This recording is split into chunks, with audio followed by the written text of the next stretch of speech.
Press பண்ணிட்டு screw connect பண்ணிடுங்க.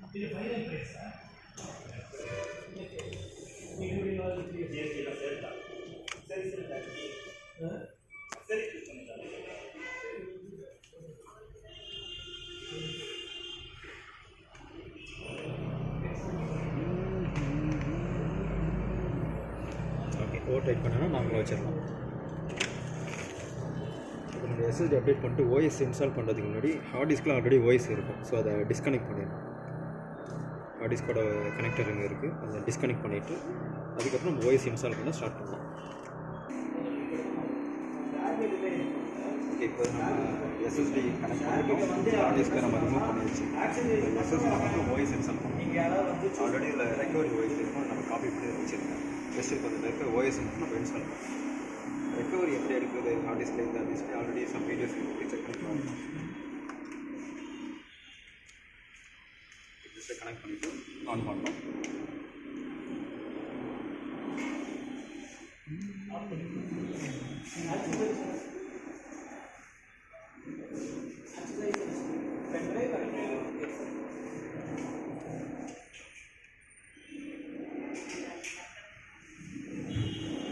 Okay, கன்வியஸாக F11 ப்ரெஸ் பண்ணால் சம் ஆப்ஷன்ஸ் ரெக்கவரி பண்ணும்போது ஆல்ரெடி நம்ம டிஃபால்ட்டாக ஓஎஸ் வச்சு நம்ம இன்ஸ்டால் பண்ணோம்னா F9 ப்ரெஸ் பண்ணி டேரெக்டாக நம்ம ஓஎஸ் இன்ஸ்டால் பண்ணுறோம். இப்போ நான் டேரெக்டாக ஓஎஸ் இன்ஸ்டால் பண்ணுறேன். ஸோ அதில் F9 ப்ரெஸ் பண்ணி உள்ளே போயிருக்கு. அதில் நான் ஆல்ரெடி இப்போ சாண்டிக்ஸ் போட்டிருக்கேன். அதில் ஆப்ஷன்ஸ் வருது, பூட்டிங் ஆப்ஷன்ஸ் வருது. நம்ம எது ஆப்ஷன்ஸும் செலக்ட் பண்ணிக்கணும்.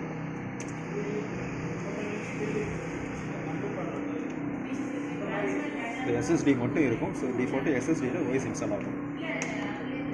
ஓஎஸ் இன்ஸ்டால் பண்ணுறதுக்கு முன்னாடி ஹார்ட் டிஸ்க் வந்து ரிமூவில் இருக்கா, அப்படி கேபிள் டிஸ்கனெக்ட் பண்ணியிருக்காங்கிறது செக் பண்ணிவிட்டு ஓஎஸ் இன்ஸ்டால் பண்ணுவோம்.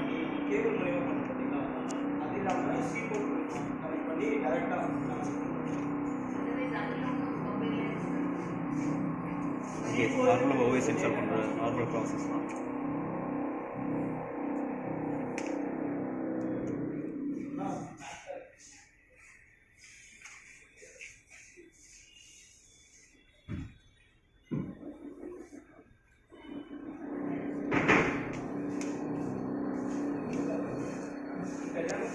ஓகே ஃப்ரெண்ட்ஸ், இப்போ இது ஃபுல்லாக ஓஎஸ் இன்ஸ்டால் பண்ணோன்னே ஜஸ்ட் நம்ம ஆன் பண்ணி பார்க்கலாம்.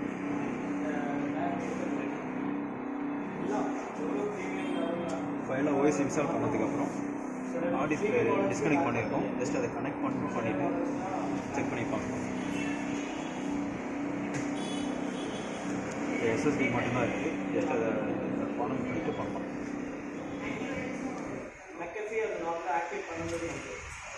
ஓகே, ஃபார்மேட் பண்ணிடுச்சு. நெக்ஸ்ட்டு கொடுத்தா ஓஎஸ் இன்ஸ்டால் பண்ணிக்கலாம். வாரண்டி எக்ஸ்டெண்ட் பண்ணுற மாதிரி பிளான்னா கூட சொல்லிடுங்க சார்.